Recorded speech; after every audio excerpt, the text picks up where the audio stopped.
We can't talk about racial equity without talking about economic factors. The Urban League uses phrases like economic equality and financial empowerment. Action 9 investigator Jason Stujanki says creating this often starts with a bank account.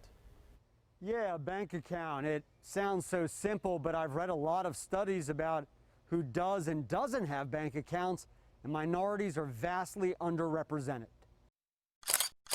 We all know Charlotte is a banking town. This study counts more than 300 branches in Mecklenburg County alone.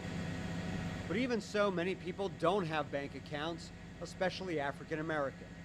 The FDIC found while only 3% of white families don't have bank accounts, almost 17% of African American ones don't.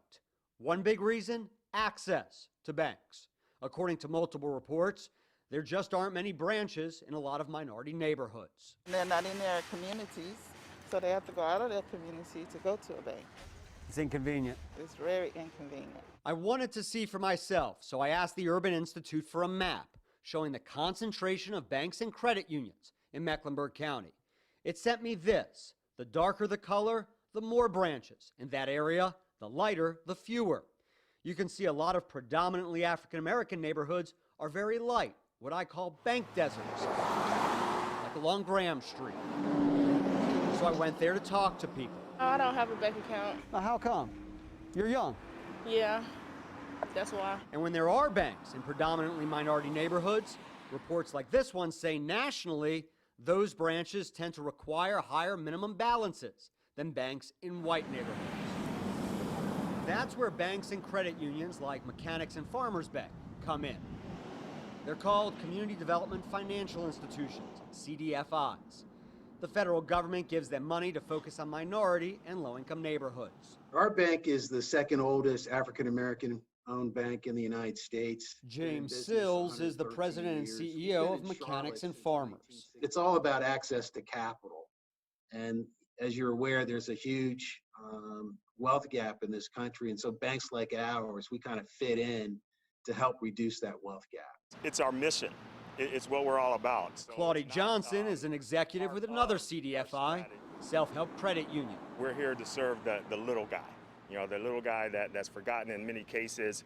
You know, that's our role, is to make sure that they have access. But many people who don't use banks turn to check cashing businesses or retail stores instead, and those typically charge higher fees. NerdWallet found some check cashing places keep as much as 10% of your check. And according to another research group, increasing basic banking access could save many black individuals up to $40,000 over the course of their lives. You may get to keep more of your money that way. Okay, I appreciate that. I'll try to guilt you into it. Okay, I'll keep it in mind. So I urge people, go open a bank account if you don't have one already. Just make sure you look for one with no fees. Don't be afraid to switch banks, and consider credit unions. Now, if it's a bank, just make sure it's FDIC insured. If it's a credit union, NCUA insured. Now, I posted a video explaining how to check those on our website and app. And I also say go one step further. Go ahead and open bank accounts for your kids. It's never too early. Go ahead and start them young. In fact, that president and CEO of Mechanics and Farmers Bank I was speaking with, he told me a story about how his grandmother opened his first bank account for him back when he was just 6 years old. Guess how much money she put in there? Just $6.